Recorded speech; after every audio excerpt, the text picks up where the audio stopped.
ஏசாயா புத்தகம் 45ஆம் அதிகாரம் 22வது வசனம். பூமியின் எல்லை எங்கும் உள்ளவர்களே, என்னை நோக்கி பாருங்கள், அப்போது ரட்சிக்கப்படுவீர்கள். நானே தேவன், வேறு ஒருவரும் இல்லை. மீண்டும் வாசிக்கிறேன். பூமியின் எல்லை என்னை நோக்கி பாருங்கள், நானே தேவன், வேறு ஒருவர் இல்லை. பாருங்கள், இந்த உலகத்திலே அப்படி சொல்லி உங்களை பயமுறுத்த போறதில்லை. ஆனால் பாவங்கள் மன்னிக்கப்பட வேண்டும். மனிதன் யோசிக்கிறான், நான் நிறைய பாவம் செஞ்சிருக்கிறேன், அதனால நான் நிறைய கோயில்ல போய் நான் பணம் கொடுத்து காணிக்கை கொடுத்து விட்டால் என்னுடைய பாவத்தை எல்லாம் கழித்து விடலாம் என்று மனிதன் யோசித்து அநேக பணங்களை அவனுடைய கஷ்டப்பட்டு சம்பாதிச்ச பணங்களை போய் அவனுடைய பாவங்கள் கழிப்பதற்காக அவன் புனித ஸ்தலத்திலே போய் அவன் கொட்டுகிறான். அப்படி செய்தாலும் நம்முடைய பாவம் போகாது.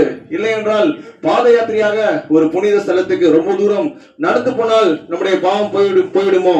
அப்படி போனாலும் நம்முடைய பாவம் போகாது. சில பேர் யோசிக்கிறார்கள், தான தர்மம் செய்தால், புண்ணிய காரியங்கள் செய்தால், சமுதாய தொண்டு செய்தால் நம்முடைய பாவங்கள் போய்விடும்.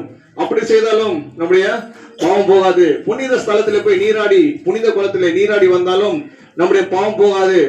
இப்போ தண்ணி எண்ணெய் ஊற்றி கொண்டு தீ குளித்தாலும் நம்முடைய பாவம் போகாது. அப்ப எப்படிதான் என் பாவம் போவோம் அப்படி என்று நீங்கள் கேட்கலாம். பாருங்கள், அதற்காக தான் ரத்தம் சிந்துதல் இல்லாமல் பாவம் மன்னிப்பு இல்லை என்று எல்லா மதமும் கூறுகிறது. அந்த ரத்தம் சிந்துவதற்காக தான் பரிசுத்தமான அந்த தேவன், வானத்தையும் பூமி உண்டாக்கின அந்த தேவன் ஆண்டவர் இயேசு கிறிஸ்து இந்த பூமிக்கு 2026 ஆண்டுகள் முன்பாக இந்த பூமிக்கு வந்தார். அவர் நாம் செய்த பாவங்களுக்காக அவர் சிலுவைக்கு செய்தார்.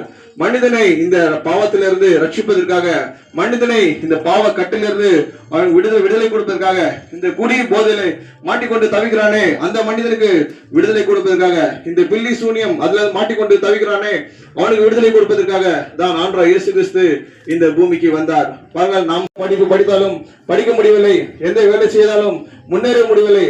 ஒரு நாள் இந்த ஆண்டவர் இயேசு கிறிஸ்துவை நோக்கி கூப்பிட்டேன், இயேசுவே என் உள்ளத்திலே வாரும், என் பாவத்தை மன்னியும், உங்களுடைய பிள்ளையாக ஏற்றுக்கொள்ளும் என்று ஒரு சின்ன ஜெபம் தான் செய்தேன். அந்த நிமிஷமே ஆண்டவர் இயேசு கிறிஸ்து என் உள்ளத்திலே வந்தார், என் பாவத்தை மன்னித்தார். இன்று நான் மரித்தாலும் சொர்க்கத்துக்கு போவேன் என்ற நிச்சயம், நம்பிக்கை கொடுத்திருக்கிறார். இப்பேற்பட்ட நிச்சயம் உங்களுக்கு வேண்டுமா? உங்களுடைய பாவமும் கழுவப்பட வேண்டுமா? நீங்க எங்கேயும் கோயில் குளமோ காணிக்கை எதுவும் கொடுக்க தேவையில்லை.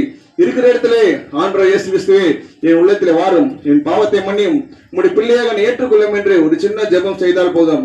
அந்த வினாடியே நீங்கள் அவர் ஆண்டவருடைய பிள்ளையாக மாறீர்கள். நீங்கள் மரித்தால் உங்களுடைய ஆத்மா நீங்கள் சொர்க்கத்துக்கு போவீர்கள்.